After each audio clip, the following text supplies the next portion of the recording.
How did serving your people, what did that look like in that first year to build trust? My advice to young principals is to find a way to sit down with everybody one-on-one. Okay. And I made a point to do that with teachers, administrators, teachers, and faculty and staff members very early on. Bring them in, sit them down, have them tell me about themselves. I do the same thing.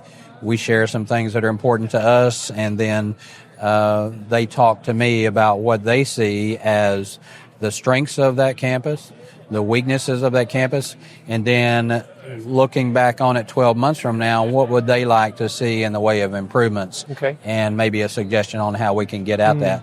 Now, some of them will talk about petty things, and others will talk about grandiose ideas, but all that's beneficial for a new campus principal, I think. Absolutely, to take time to listen to everyone. Yeah, I definitely believe that being known, that we all have a desire to be known.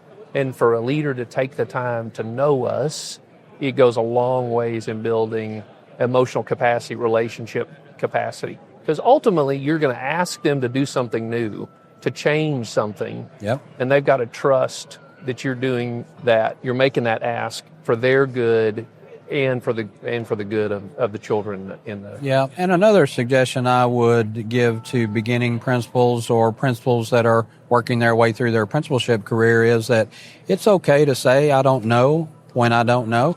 I think some people have a mindset of when they get the principal job, they're just supposed to miraculously know all the answers. Well, that's not the case. I've been at this for 40 years.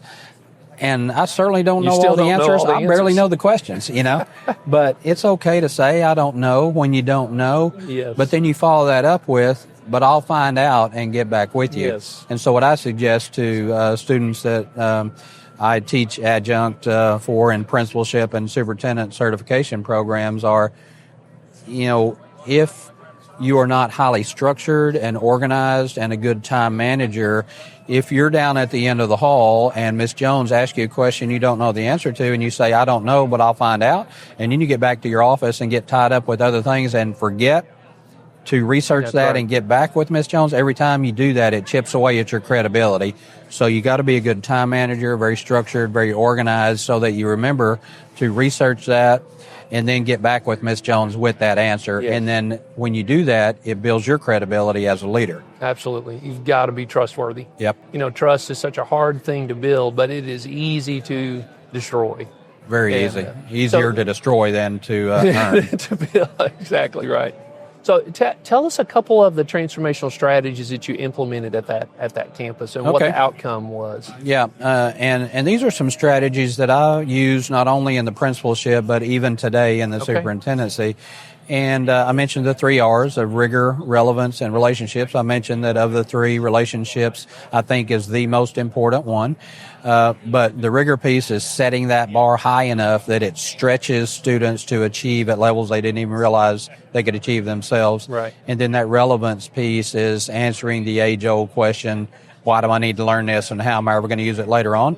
Well, that's our job as educators, to explain to students why they're learning this now, but more importantly, how learning it is going to benefit them later on.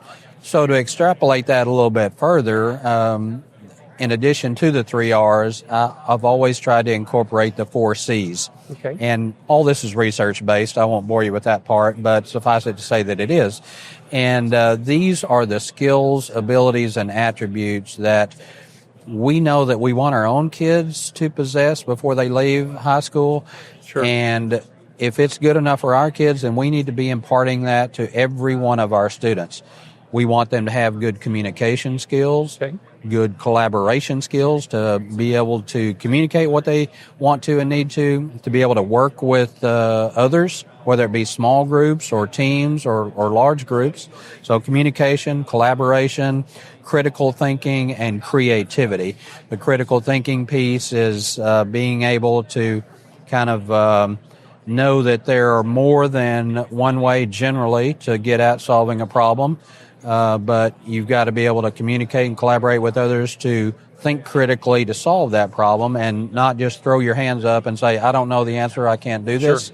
you work with others to work through to fruition. And then the last one is creativity, and that is thinking outside the box. And there are two different kinds of people. One are very linear and others are very creative. Sure. And we all have strengths and weaknesses in each of those areas. But if you're developing and building teams, Right. it's ideal if you can have some of each. You know, some structured folks and some Yes. creative folks, and that builds a very positive, beneficial team.